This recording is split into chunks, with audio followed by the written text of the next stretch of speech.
চাইতে 320 জনে যে জিপিও 5 পাইছে 10 লাখ স্টুডেন্ট নিয়ে 320 জন বানাইছে। খবর রাখেন না, আমার থেকে খবর নেবেন।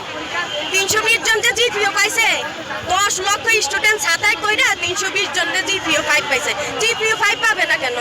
ওই যে কোটি কোটি টাকা খরচ করা অবৈধ। আমি তো পাইয়ে 5,000 টাকা, আমার বাচ্চা জিপিও পাইবো কেন?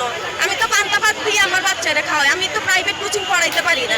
তাহলে আমার বাচ্চার জন্য আপনি ব্যবস্থা করবেন না? দুর্বল বাচ্চার জন্য আপনি সবল কিছু চিন্তা করবেন না?